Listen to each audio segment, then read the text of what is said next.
Hello dear students, my name is Lucky Ahuja and I am your EVS teacher for class 5th. In class 5th EVS, we have completed 24 chapters and today we are going to start chapter number 25th and this is the last chapter of your EVS. So, we are going to start this chapter which is named as Our Earth and Space. So, today we are going to talk about the part 1 introduction of this chapter.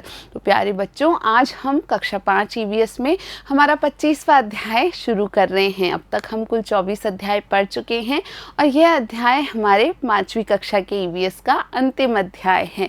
इस अध्याय का नाम है हमारी पृथ्वी और अंतरिक्ष और आज हम इस अध्याय के परिचय की चर्चा करने वाले हैं। सो Bablu used to sleep on the terrace with his mother. So we are going to talk about Bablu. तो बबलू अपनी माँ के साथ अपने घर की छत पर सोया करता था। Bablu said to his mother, many small stars are seen twinkling in the sky. So Bablu asked his mother, Bablu ने अपनी माँ से पूछा that many small stars are seen twinkling in the sky कि बहुत छोटे छोटे से तारे मुझे आसमान में चमकते हुए टिमटिमाते हुए नज़र आ रहे हैं।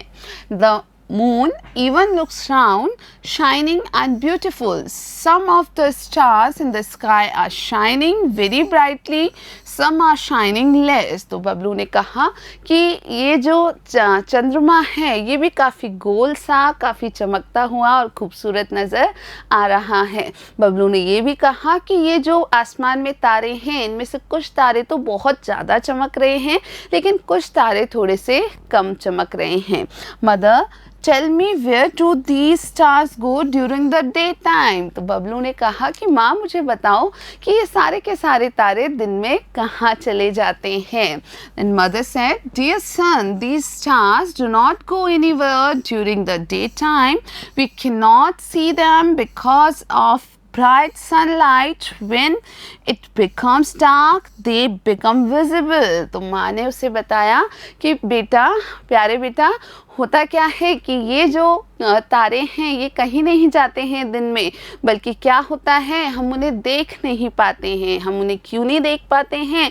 जो बहुत तेज़ सूरज की रोशनी होती है उस सूरज की रोशनी में हमें तारों की रोशनी दिखाई नहीं देती है और जब सूरज नहीं होता है, जब अंधेरा हो जाता है, तब हमें ये तारे दिखाई देने लगते हैं।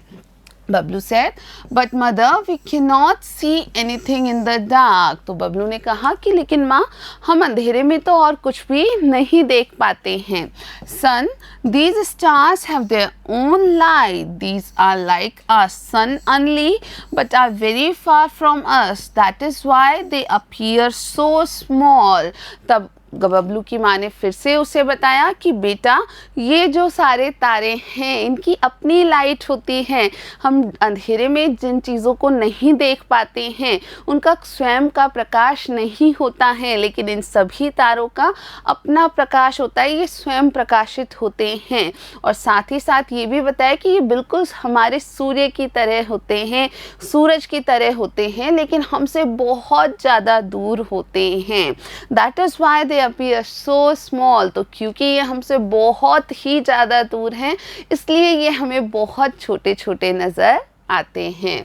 Bablu said, oh, the moon is near to us, that is why it appears bigger. तब बबलू ने कहा कि इसका मतलब तो ये जो चंद्रमा है ये हमारे काफ़ी पास है इसलिए ये हमें इतना बड़ा दिखाई देता है। Then mother said, yes, but the moon does not have its own light, it shines through the light of the sun. तब माँ ने उसे बताया कि हाँ बेटा ये सच है कि चंद्रमा हमारे नज़दीक है थोड़ा, लेकिन चंद्रमा की भी अपनी लाइट नहीं है, यानी चंद्रमा का स्वयं का प्रकाश नहीं है। चंद्रमा तो वास्तव में हमारे सूरज के प्रकाश से ही दीप्त होता है या चमकता हुआ नज़र आता है। Bablu said, "Mother, look, one of the stars is twinkling very brightly and some stars appear to be in a row. Why is this so?" तब बबलू ने कहा कि माँ देखो, एक कोई तारा जो है वो बहुत तेज तेज टिमटिमा रहा है और साथ ही साथ कुछ ऐसे तारे हैं जो मुझे लग रहा है कि बिल्कुल एक लाइन बना करके नजर आ रहे हैं. Then mother said that extremely bright star is the pole star which always lies in the north direction, and those sequence of 7 stars which you see is known as a collection of the 7 great sages or Saptarishi constellation, that is Saptarishi मंडल. तब माँ ने बबलू को बताया कि बेटा वो जो बहुत ज़्यादा चमकीला सा तारा तुमको नज़र आ रहा है वो कौन सा है? वो पोल स्टार है, वो ध्रुव तारा है. और ये ध्रुव तारा हमेशा उत्तर दिशा में ही होता है. और साथ के साथ वहाँ जो एक रेखा में, एक लाइन में तुम्हें तारे नज़र आ रहे हैं वो वास्तव में 7 तारे हैं जो कि कहे जाते हैं कि एक प्रकार से वो 7 महान संतों या साधुओं को प्रदर्शित करते हैं और इसलिए ही उसका नाम रखा गया है सप्तऋषि मंडल. तो ये जो 7 तारों का समूह है जो एक विशेष प्रकार की आकृति बनाता है, इसे सप्तऋषि मंडल या सप्तऋषि कॉन्स्टेलेशन कहा जाता है. Now during night time the pole star helps the travellers to locate the right direction. तो माँ ने ये भी बताया कि रात के समय में ये जो ध्रुव तारा है ये यात्रियों को सही रास्ता पहचानने में भी सहायता करता है. And here you can see this Saptarishi constellation. All of you must have seen it. If you haven't seen it in the sky in real, try to talk to your parents about it. They will show this to you. Now you have to explore and answer. So first thing is observe the Saptarishi constellation in the sky at night and draw its picture. तो बच्चों आपको जैसा मैंने कहा आपको खुद को रात को आसमान में इस सप्तऋषि मंडल को ढूंढना है, देखना है और फिर आपको इसकी पिक्चर अपनी नोटबुक में भी बनानी है. तो आप कैसे देखेंगे? आपको अपने बड़ों की हेल्प लेनी होगी. So talk to them and उनसे बोलना कि मुझे सप्तऋषि मंडल देखना है. वो ज़रूर बताएंगे कि ये कब दिखता है और कहाँ आसानी से आप इसे देख सकते हैं. What else do you see in the sky? Draw their pictures also. तो आपको आसमान में और क्या क्या नज़र आता है? सो आपको ये सब चीज़ें नज़र आती हैं, आपको पिक्चर्स भी ड्रॉ करनी है. So you can see moon in the sky, you can see sun in the sky and you can see lot of stars in the sky. तो बच्चों आपको आसमान में सूर्य भी नज़र आता है, चंद्रमा भी दिखता है और बहुत सारे तारे भी नज़र आते हैं. तो ये पिक्चर्स आप को अपने नोटबुक में ज़रूर बनानी है. Now Bablu asks his mother to go to the moon. Mother says that a special type of spacecraft is used to go on the moon. तो बबलू ने अब अपनी माँ से कहा कि माँ मुझे चंद्रमा पर जाना है. तब माँ ने बबलू को बताया कि एक विशेष प्रकार का अंतरिक्ष यान जो है सिर्फ वही आपको चंद्रमा पर लेकर जा सकता है. यानी चंद्रमा पर जाने के लिए एक स्पेशल टाइप का स्पेसक्राफ्ट या अंतरिक्ष यान उपयोग होता है. Now, along with this, many types of preparations are done before going to the moon. माने ये भी बताया कि चंद्रमा पर जाना आसान नहीं है क्योंकि वहाँ जाने से पहले आपको बहुत सारी अलग अलग तैयारियाँ भी करनी पड़ती हैं. Many astronauts from India also have visited the space. माँ ने बताया कि हमारे भारत से भी कई सारे अंतरिक्ष यात्री अंतरिक्ष की सैर करके आए हैं. They observed the earth from outer space and gave much significant information. और ये अंतरिक्ष यात्री जो कि अंतरिक्ष गए थे इन सभी ने वहाँ अंतरिक्ष में यानी बाह्य अंतरिक्ष से अर्थ को देखा, पृथ्वी को देखा और फिर पृथ्वी के बारे में बहुत ही महत्वपूर्ण सूचनाएं इनके द्वारा बताई गई. Now you have to explore a few things and try to know them. So what is that? What is the difference between an aeroplane and a spaceship? तो बच्चों आपको ये पता करना है कि एक एरोप्लेन में और एक स्पेसशिप में, एक एरोप्लेन में और एक अंतरिक्ष यान में क्या अंतर होता है. So here is an aeroplane and here is a spaceship. तो इस प्रकार का अंतरिक्ष यान और एक ऐसा एरोप्लेन, ये दोनों का क्या काम होता है और इन दोनों के स्ट्रक्चर में क्या अंतर होता है, तो आपको ये ज़रूर पता करना है बच्चों. The next thing is, if you go to the space, what preparations you would make. अगर आप अंतरिक्ष में जाते हैं तो आप क्या क्या तैयारियां करेंगे, ये भी आपको पता करना है बच्चों. The next thing is, which Indian astronauts have traveled to the space? Gather information about them from your school's library. ये भी एक बड़ा टास्क आपको करना है बच्चों. आपको पता करना है कि हमारे देश भारत से कौन से भारतीय अंतरिक्ष यात्री अब तक अंतरिक्ष की यात्रा करके आए हैं. और ये आप कैसे पता करोगे, आप अपने विद्यालय में जाके वहाँ जो पुस्तकालय है, वहाँ जो लाइब्रेरी है, वहाँ से कुछ किताबें ढूंढोगे, आप सहायता लोगे अपने अध्यापकों की और फिर आप पता लगाओगे कि कौन से भारतीय अंतरिक्ष यात्री अब तक अंतरिक्ष में यात्रा करके आ चुके हैं. Then how would our earth look like when seen from the moon. So that is also the question.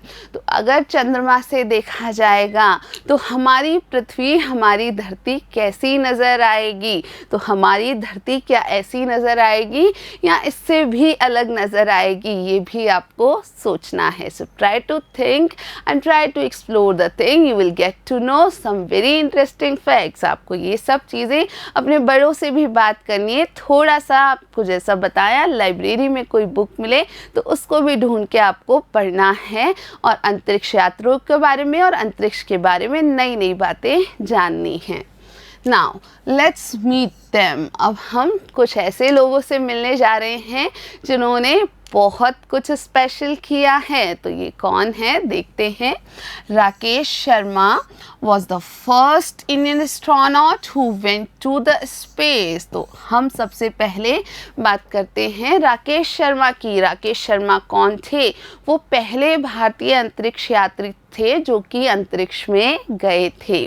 The women astronauts from India who traveled to the space are Kalpana Chawla and Sunita Williams. आपको बच्चों ये भी ध्यान रखना है कि वो महिला अंतरिक्ष यात्री जो कि हमारे देश भारत से थी और जिन्होंने अंतरिक्ष की यात्रा की थी, वो कौन कौन हैं, वो हैं कल्पना चावला और सुनीता विलियम्स.